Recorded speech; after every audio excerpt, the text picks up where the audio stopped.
if we were to have a battle, for instance, right here in Greenfield, it would affect everybody, whether they were in the battle or not, if they had to flee their homes, if they're worried about bullets going off or bombs being dropped on them, whatever the case may be, even if they've never fired a gun or had a gun fired at them, they would be traumatized. So all those civilians who are running for their lives or who can't escape, like in, Aleppo?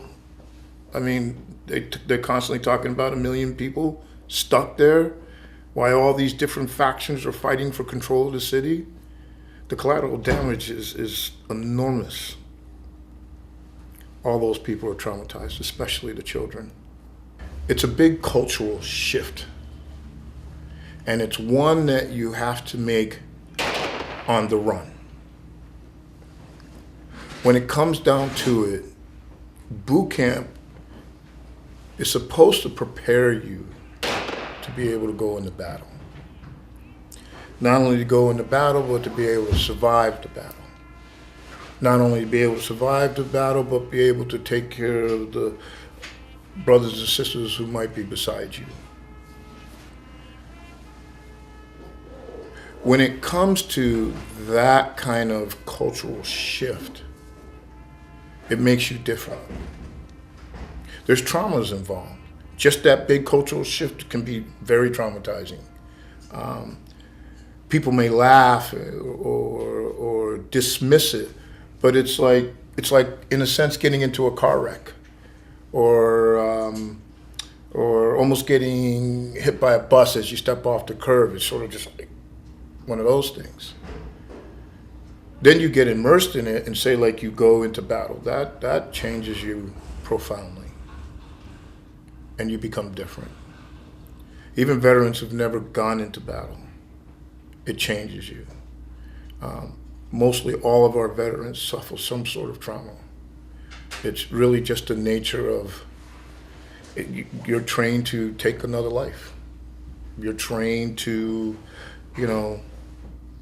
bomb people, even from a distance. You know deep down in your gut you're taking the lives of fellow human beings. It profoundly changes you. It gives you a real world perspective that most people, the average citizen walking down the street, is not going to see or not going to get. Join the service, you join as a certain person that you grew up in your hometown, and when you come back, you're more of a worldly person. You see more of the world, and you completely change as a person. And when you come home, it's hard for the people that you live with over your lifetime to adjust back to how you have changed, because they have been living the same life over and over and over, and you've changed and they haven't. And it's tough for them to adjust to the new person you've become. The thing about getting out of the military is it's really traumatizing in its own way, because now you don't have that net. You're in the military,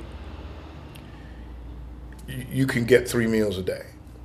Your medical is paid for. You have the camaraderie of all of the people in your unit that you work with, and it is a brotherhood, and should I say brotherhood and sisterhood. We're a unit. We take care of each other. So you have that surrounding support. But when you step out, that is all gone, right? In one fell swoop, really.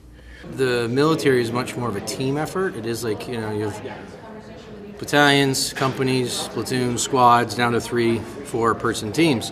And so you really are rarely going alone. That's kind of the concept, I think. So whereas in academia, you may find yourself having to go it alone. And you're also dealing with some types of people maybe don't want to ask for help, think they should figure it out on their own. So it can be a bit of a challenge. I think one of the things that I think academia has come a long way in, especially for returning vets, is support services. You can get accommodation letters if you need extra time on tests, if you're having some problems adjusting from the military life back into civilian. There's a whole department now in academia that supports that. From just what I've seen, a lot of them get used to a schedule really fast. They need a schedule. So having something like, classes, you have what you're going to do 5 times out of the week. Now you got to plan what you're going to do before class, what you're going to do after class, what you're going to do up until you go to sleep. And a lot of that, I feel like it gets a little easier after you go through the Army, because you take what the Army doesn't do right, and you hopefully make it a little bit better when you do it here. Because they're very good at scheduling your time. Just what they do with it is a different story. When the military was done with you, you were just cast aside, and it was usually society that picked up the pieces and helped people recover and things like that.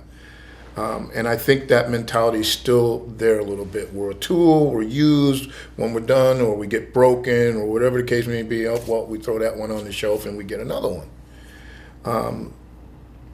Because of the public, because of the communities, I think that's a big change that is slowly beginning to work its way up. You have many different advocacy groups. You have many community members advocating that, our veterans should be taken care of. We're all not going to be here forever, and things do need to change. And with that big generational gap from guys that are 65 to 75 down to people that are 35 to 40, you can see there's a lot of ideas we're missing out on. A lot of ideas, a lot of thought processes, and although we all say that we're not prejudiced and we're not biased, we do each have our own biases. We do have things that when we hear them, we turn our ears shut to, and we don't want that. We can't have that. So we need people that are innovative, people that are looking for ways to motivate their peers and to get them involved, and to realize the importance of the VFW, because again, it's not a cigar smoking, whiskey drinking club. It's actually a nonprofit organization, and our mission is to support veterans. When I got out of the military, I was acutely suffering from PTSD. I was suffering from the disease of addiction. And therefore, how shall I say it, I became an unusable asset. When you're in the military, you're taught, tactics of war, and it's not just something you could just shut off. It's something that just, it's ingrained in you. You've been trained over and over to do these things that, you were trained to do. And then when you get home, it's just a completely, just to shut it off. It's just not that easy, but, that's what we're here at the Vet Center to do is, help you readjust to life at home. So when you're there, it's like a family, you know what I mean? And it's like this mindset you kind of get into, where you just, it's like a survival type of mindset, you know what I mean? And, when you get home, it doesn't shut off. Or, some people are able to get home and it's like snap, and it's like you're right back into civilian life. Everything's good and everything. But some people, when they get home, it's not the same. It's just not the same. Especially this generation of veterans, they're all volunteers. Nobody was drafted. Nobody was forced to go anywhere. And most of your young veterans joined coming out of high school when there's already been years of wartime going on. They joined knowing that their chance of going to war were very big. So I have a lot of respect for those veterans. I'm a veteran also. So it's for somebody to say, hey, I'm going to put years of my life away and I'm going to join the United States service, who are at war in 3 or 4 different locations at this time. I think they all deserve a lot of respect. We have struggled enough being different. That's a hard thing, being different, when we just want to be able to come home.